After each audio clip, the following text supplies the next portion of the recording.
Hello everybody, how are you? I'm gonna do kind of a quick little video tonight. I haven't done one for a couple weeks and I know it's time for another one. I think this is episode 19, so episode 20 I'm probably gonna do something bigger and just cool. I don't know what yet, but I'm gonna do something. I'm just getting over a really bad head cold / chest cold, and my throat was just like really messed up and running a fever and just all kinds of stuff. I don't know. I usually don't get sick like that, you know, with colds and other things, because I'm sick with all the other stuff. I don't know. I've always wondered that, because everybody around me is always sick with a cold or stomach bug or, you know, just something, and I don't actually get that stuff hardly ever. But I'm chronically ill every day with the other stuff, so yeah, it's weird.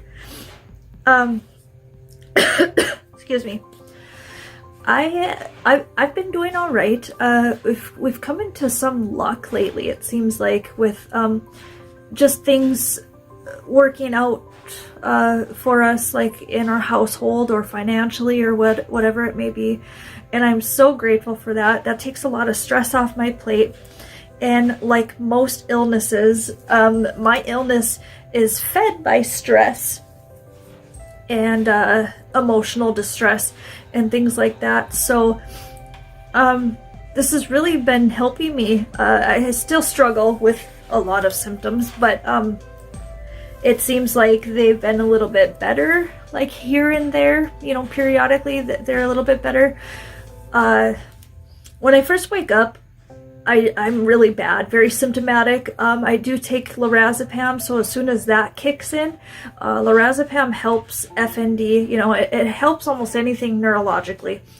So, because it was designed for the central nervous system, which mine's broken. That's why I have FND, or that's what FND is anyway. So when I take the lorazepam and it kicks in, my symptoms get very minimal, and it's nice. It's nice to have a little bit of a break. Unfortunately, it only lasts for a couple, 2-3 hours.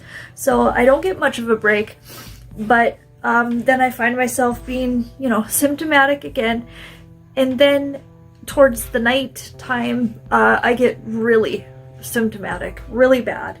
I get more of the spasms, more of the can't control my body temperature, more tics, Tourette's type things. I usually have my sleep attacks during the day and or seizures during the day.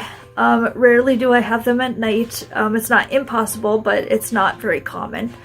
So it's just weird how everything works like that. I don't even know what to think about it, really.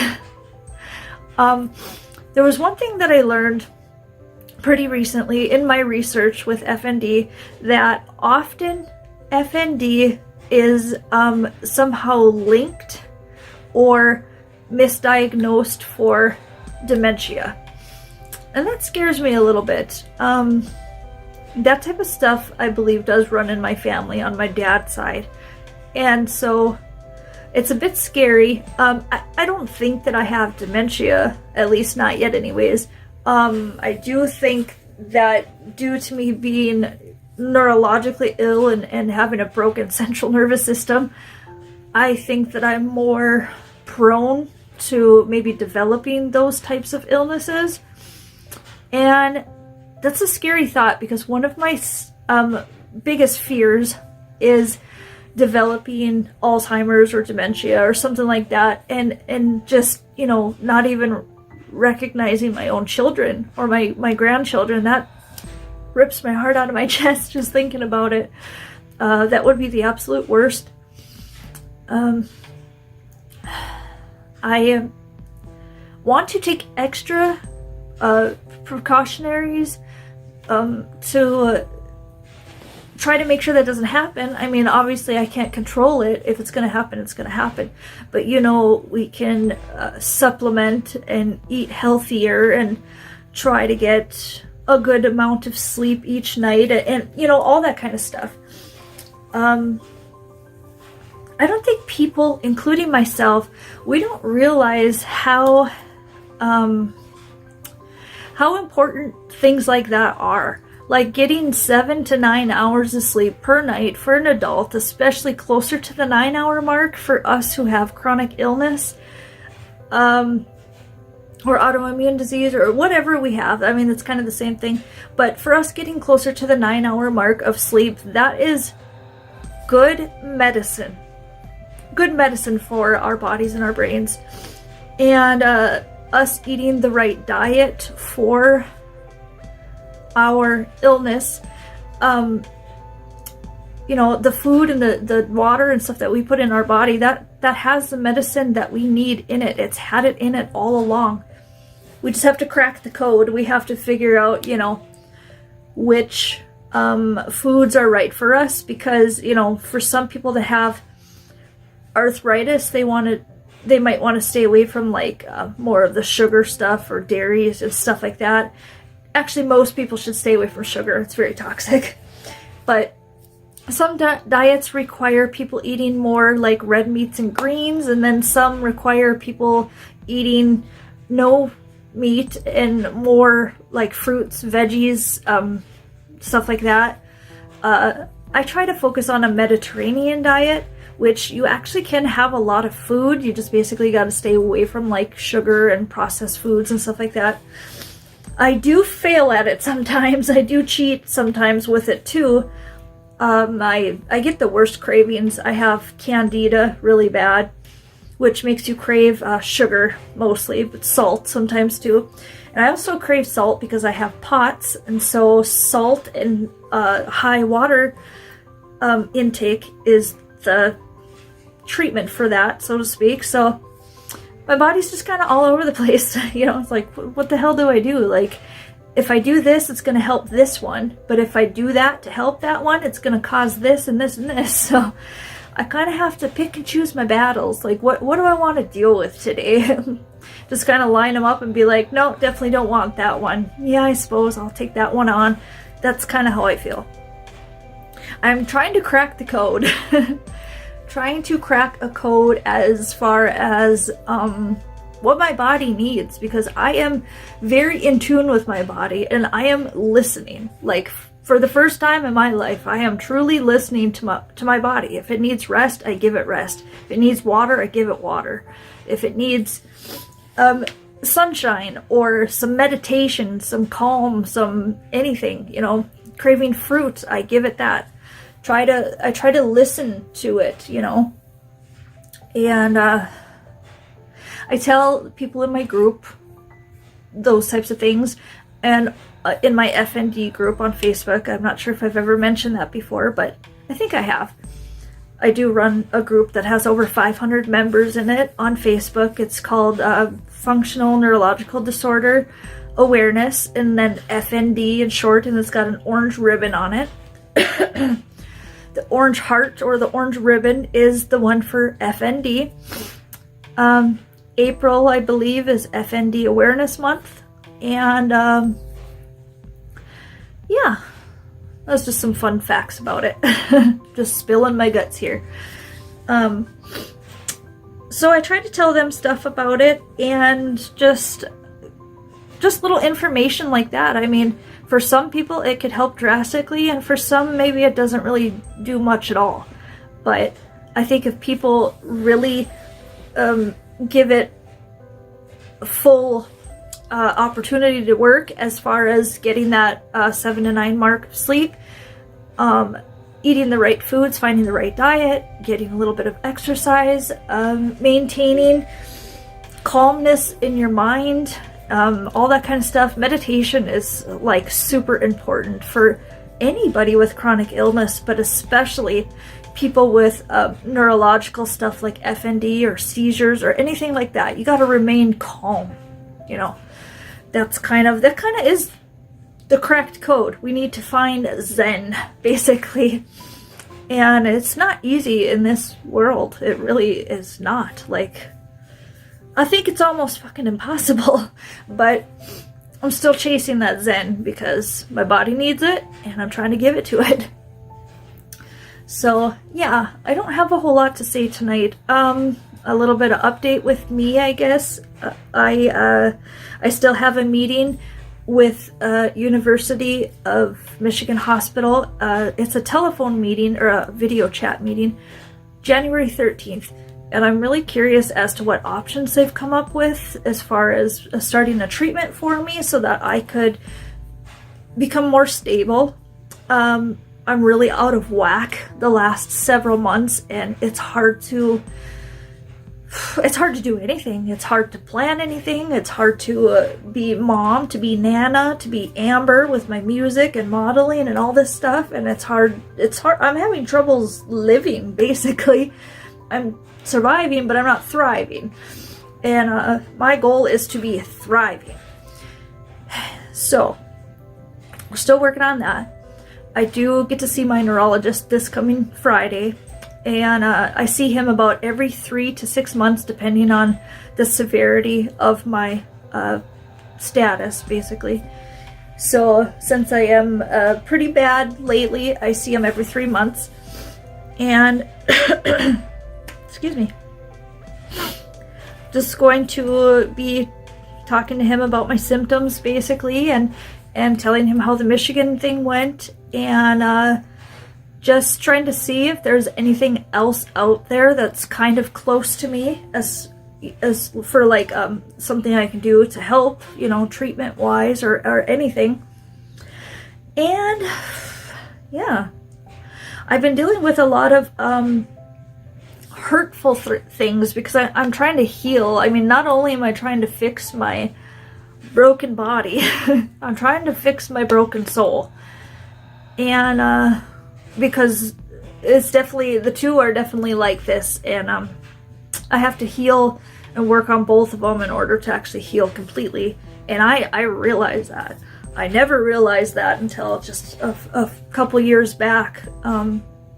Started realizing that, yeah, I got a lot of mental shit going on, and it's really affecting me in a physical way and making me sick. So I got to start working on that mental stuff. And as soon as I started to do that, I'm not saying that I physically got so much better, but I was able to deal with things a lot better, which helps the overall process of healing from anything. So, yeah, healing is so important to me. I've had a lot of hurt in my life, and I know a lot of other people have too. And if I could hug every single one of them, I would. I'm a hugger. And very empathetic, sometimes a bit too much. It drains me, you know, taking on other people's feelings and hurt and stuff like that. I hold it all in. But I have trouble with friendship. I've had 2, 3, for sure 2 best friends in the last year and a half. Not quite year and a half, yeah, actually the last year. Just stopped being my friend. One of them said it's because I could never hang out with her. I was always canceling for stuff. She just didn't understand the whole chronic illness thing and what it's like not to be able to plan stuff, and the fact that I have to break my plans all the time. She was annoyed by it, and it's like, lady, should try being in my shoes. Like, it pisses me off more than it could ever piss you off. Like, it's my life, and I'm always having to put shit on hold. You don't think that affects me at all? Like, it does, more than you know? So I actually told her that she just expected way too much out of me as a friend, considering my situation. I was constantly inviting her over to come and visit me, watch movies, have dinner together, just stuff like that, because I was house-ridden, bedridden, and stuff, and she just never showed up. So it was time to end that friendship. I actually ended that one, but it still hurt because she was a good friend, and she used to be a good friend, and we were very, very close all through my 20s and halfway through my 30s, and it was just the last 5, 6, whatever years or so that we kind of fell out a little bit. I could no longer go out to the bars and things like that, and she's that type of person, so it didn't work. She wasn't my people, my group, my tribe, I guess. And another one that really hurt me, it was a girl that I actually grew up with. We weren't good friends back when we were growing up, but our parents and stuff were all best friends and hung out, partied together a lot. And her and I became best friends when we got into our early 20s. We also raised our kids together. And when I say best friends, we were very, very close. We talked about everything. We did spend a lot of time at the bars and clubs and stuff like that in our 20s. But we did a lot of other stuff too. And just in the last, about 2.5, 3 months ago or so, she just came to me and said that she didn't have room in her life anymore for this friendship, and it had become awkward. And she likes the little crowd, little group of friends that she has now, and stuff like that. And again, it wasn't a lack of me trying. I was constantly messaging her, checking in on her, supporting her with her book stuff, her Instagram stuff. She's very creative and stuff like that, so we bonded off of that. We both are very unique and kind of weird and spooky, and we like all the same kinds of things. And she just came to me and pretty much said that she just didn't want to be my friend anymore, and we had been friends for, like 15, 20 years. And like I said, raised our kids together, very, very close, have tons of memories together. I knew something was wrong because over the last several years, she would only check in with me once every while, but she wasn't supporting anything that I did. None of the medical stuff. She would never say anything, ask me how I was doing, nothing like that. If I would post to my social medias that I just released a new song, or that I got my first radio appearance, whatever you call it, on there, or like a live interview on the radio, which I've had a couple of those now, stuff like that. She was supposed to be my best friend, and she would never support me or say anything encouraging, and I didn't say anything to her because she was dealing with some stuff too, but I was hurt by it. It was like, she's my best friend, like, why isn't she supporting me or saying anything? And then when I finally did bring it up to her, just mentioned it to her, she made me feel like I was really selfish for even wanting support and stuff like that. And I thought, I wasn't expecting, that much. I was just expecting wow, you're chasing your dreams while you're still sick. I'm very proud of you, stuff like that. But nobody has the same kind of heart I do. See, that's the kind of love that I pour out to people, and I always expect it back, and that's not, everybody's hearts are different, so it doesn't work that way. Anyways, I ended up finding out that this girl that I was best friends with for so long has secretively been hating me for I don't know how long. I would guess at least a couple, 2-3 years, because that's kind of when the support stopped.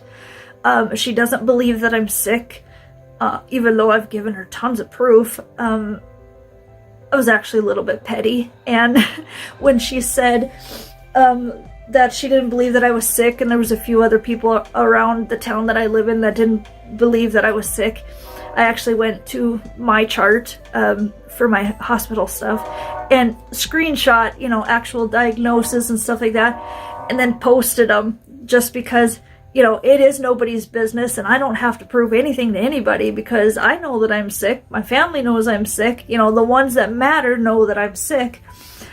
But it was just a kind of a giant, middle finger, like, fuck you. You look stupid for even trying to say that you don't think I'm sick. It was just weird. But, yeah, it was really hurtful. I get that often. People think because I can put on a pound of makeup and get under some pretty lights and dress pretty and model, or write a song and record it in my house studio, that I'm not sick. And it's like, well, I still have to try to live. I still have to try to make a living. I still have to pay my bills. You know what I mean? Even when I don't feel good, I still have to be putting content out there because I'm a content creator and I get paid for it. It's how I live. It's how I pay my bills. But having to explain that to very immature women who are older than me is, I should never have to do that. And but yeah, so I've been dealing with that type of stuff. I'm trying to heal from it. I'm very, very hurt by it. Angry, but I'm almost past the angry stage of it. I'm to the, woe is me, that type of thing. It was just so hurtful. I'm having trouble finding real friends that I can be myself around, be close to. It's really hard. I never had trouble in my entire life making friends. I'm on the spectrum with Asperger's, high functioning, obviously, but even a lot of autistic people, kids, whatever, especially kids, have trouble making friends and stuff like that, and I never did. That's probably why I wasn't diagnosed until I was in my 30s, but I never had trouble making friends. I would smile and, hey, you want to come play? And I was just very like, let's hang out, let's be friends, just very welcoming. And I still am that way. And I'm looking for people like that, people who are very loving, kind, caring, just maybe empath, that type of thing. Yeah, it's really hard. But okay, I started rambling on when I said this was going to be a short video. So yeah, just a little update on me. That's what's going on. I won't have another chronic illness warrior video out until after Christmas. I'll have one out between Christmas and before, or after Christmas and before New Year's Day. So for sure I'll have one out in there. I hope you all are feeling as best as you can, and I hope these videos help you to not feel alone, or maybe give you some ideas on things to work on for yourself, or just anything. Well, especially the loneliness. I don't want anyone to feel lonely like the way that I have. It was debilitating how lonely I felt and still sometimes feel. That's can sometimes be the worst part of it, being chronically ill and you're just lonely. So I just want people who are dealing with things like I am, or any other type of illness, to know that you're not alone. We're here. No, we're not in the same room together, but sit down in front of your camera and we can kind of feel like we are. So, but yeah, I will see you in the next week and a half, 2 weeks, something like that. Stay strong and keep swimming. All right. All right. Merry Christmas and Happy New Year. Although I said I'd talk to you before New Year, so I'll see you then. All right. Bye.